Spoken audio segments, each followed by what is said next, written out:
Welcome back to the Deep Dive. Today, we're really getting into a fascinating life story. Absolutely. It's a journey with some, well, pretty unexpected twists and turns. Yeah, starting from what sounds like a major setback, this Gaokao exam in China, Right, the big college entrance exam. And it apparently didn't go well at all initially. to then ending up as a research scientist at Google Brain, and now an assistant professor at UCSB. It's quite the path. It really is. And we're drawing this from a really insightful interview, originally done by Chelsea. So our mission today is to kind of unpack the lessons from this journey. You know, how someone navigates these detours. Lessons about resilience, I think, adaptability, and maybe finding yourself when you don't start with a clear map. Exactly. Because it seems like the starting point wasn't driven by passion, more by, well, circumstance. Which challenges that whole idea that you need this perfect plan from day one, doesn't it? It really does. So, okay, let's dive right in. The story kicks off with this Gaokao experience in 2011. She called it her Gaokao collapse. Wow. Strong words. Her score was way lower than expected. Yeah, dozens of points lower than her practice exams. Apparently the lowest she'd ever scored. Ouch. That must have been crushing. Especially realizing she couldn't go to university with her close friends. Exactly. Yeah. Intense disappointment, anger. You can imagine it sounds like a really raw moment. And it's fascinating, isn't it, how something that feels like such a failure so early on, Yeah. how that can actually set the stage for everything that follows. It sort of forces choices that maybe weren't the first preference. Right. It raises that question, how much do these early setbacks or perceived failures really define your whole life? Or do they just redirect you, sometimes onto paths you never would have considered otherwise? Okay, so what were those immediate choices? She didn't get into her preferred university, so. Well, initially she had this interest in architecture. Apparently she liked drawing. Oh, interesting. So why didn't she pursue that? Her parents actually advised against it. They felt it was maybe too tough for girls, involving site visits and that kind of thing. Ah, okay. So parental influence played a big role then. Seems like it. She basically said she just went with the flow. And ended up in ECE, electronic and computer engineering. Yeah.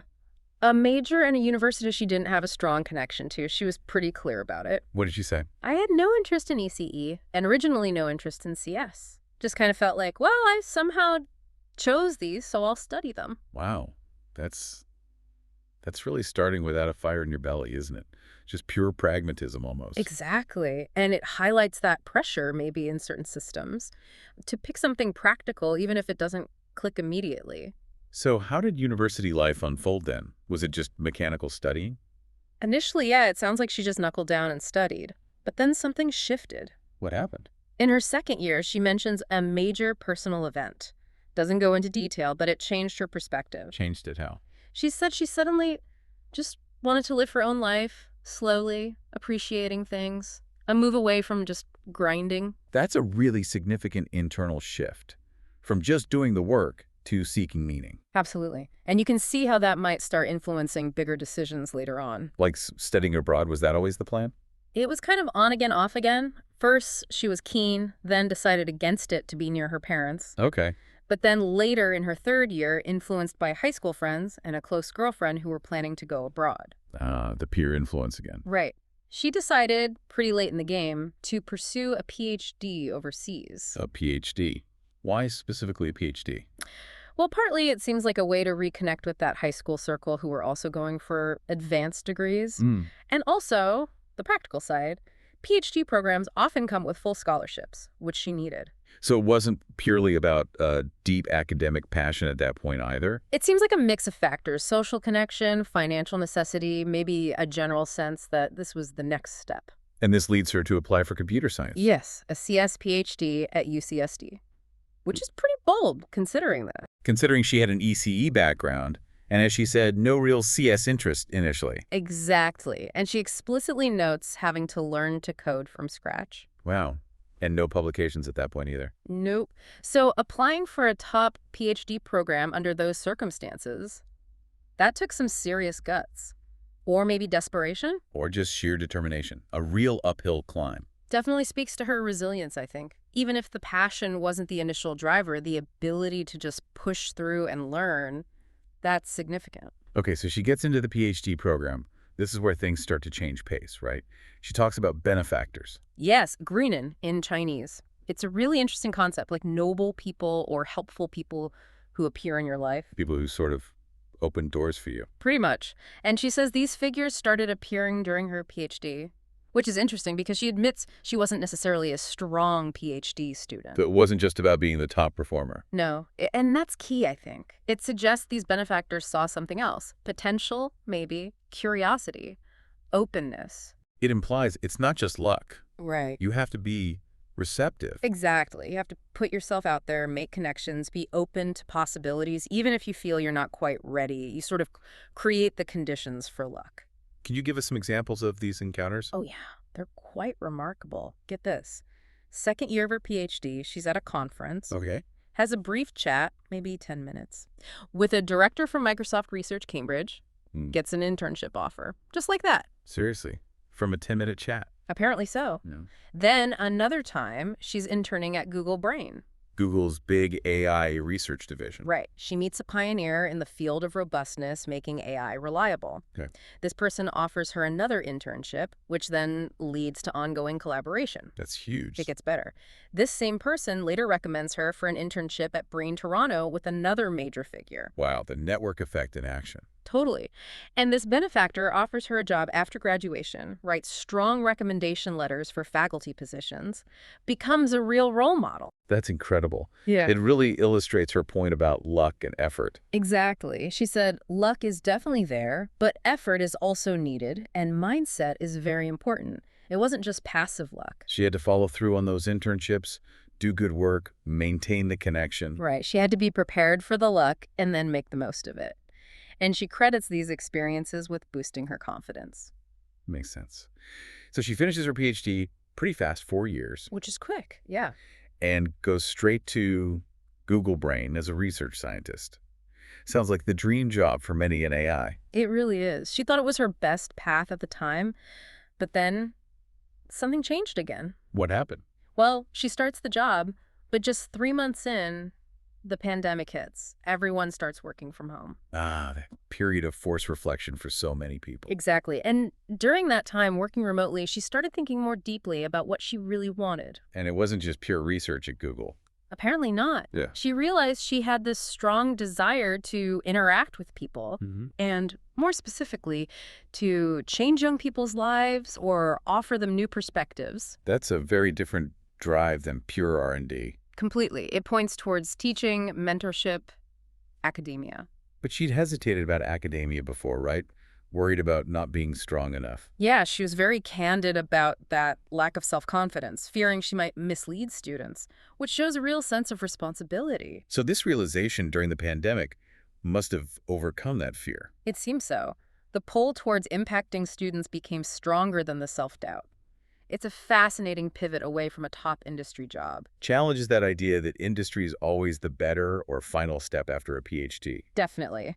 It shows that fulfillment can look very different for different people, and it can change over time. So this led her to UCSB as an assistant professor starting January 2025. How's that going? By her account, incredibly well. She said, "I'm very excited." It's great to hear. And that her career growth in just the first 3 months there far exceeded my original expectations. Wow. So she really feels she made the right move. It certainly sounds like it. She feels more energetic now, doing what she loves, despite it being incredibly busy. Busier than Google. She says yes. Balancing teaching, research, she's even started a new project on AI for diabetes she's passionate about, earlier than planned, plus grant writing. Yeah, the faculty life juggle. But the energy comes from the passion. Right, it's not draining in the same way if you feel aligned with your purpose. It's a fantastic arc. From no interest in CS to deep passion as a CS professor. It really is. But there's another dimension to her story too, isn't there? Her time in New York City. Ah, yes.